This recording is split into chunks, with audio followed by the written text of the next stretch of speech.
Hi, how are you? Welcome. And my friends from the coast, Wassalam alaikum. Those from central Kenya, Mwati Datia, or Ohoro Wanyu.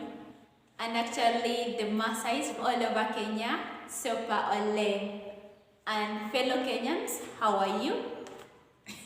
Thank you. So in today's lesson, we are going to revise English Paper 1 and we are going to focus on some few questions. So if you're new here, don't forget to support me by subscribing and tell your neighbor and your friend to support me by subscribing. I'm going to read the first question again.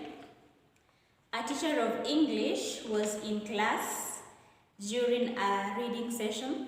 She realized that the students had poor reading habits. Mention 3 of those habits she might have observed.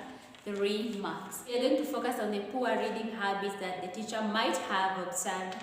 And the first one is pointing. When you're reading silently, you're not supposed to point.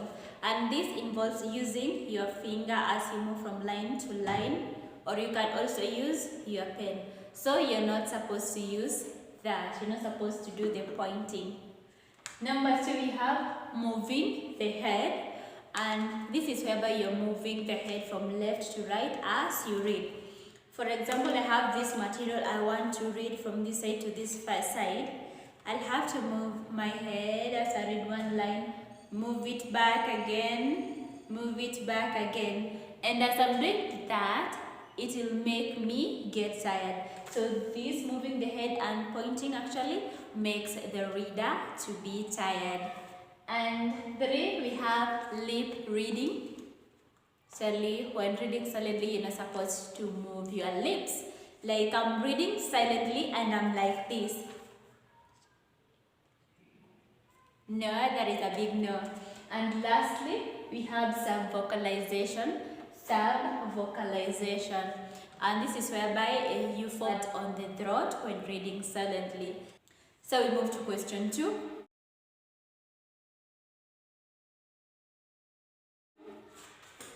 And it's about the homophones. Give the homophones of the following words. And for you to do that, you must know the correct pronunciation of the word to get it. And whether it has a long or a short vowel. The first word is Jew, yeah. And the homophone is this Jew. Number 2 is profit, not prophet. So the homophone is the profit. Profit and profit. You go to this. You, it has 2. We have this you and this you. The 2 are homophones for this. Pronounced as you, not o. Okay, that leads us to our next question. I'm going to read it again. The county education secretary has been invited into your school to give a speech. As he speaks, you find it necessary to interrupt him before he is done with his speech. Question A. Give 3 circumstances that may force you to interrupt. Circumstances that may force you to interrupt. That is 3 marks. And we have several. And number 1 is when you strongly agree or disagree with the speaker, you might interrupt. Number 2, when you want to seek clarification about a certain point that the speaker is talking about. And then from that we go to the audibility. When the speaker is not audible enough, you may want them to repeat a certain point. So that is it. And lastly, when the speaker says something that is not correct. Part 2 of the same question states 2 expressions of polite interruption.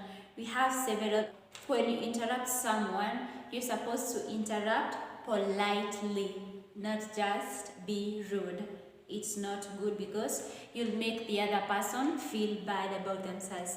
So what you're supposed to do, you're supposed to use expressions like sorry, and another expression is pardon me, or I beg you a pardon. You can say forgive me, but, or excuse me.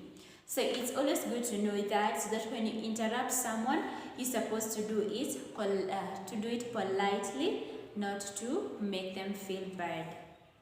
And that brings us to the end of our lesson today. Thank you so much for watching. I really appreciate it. In case you have a question, let me know in the comments. Bye bye. I'll see you next time.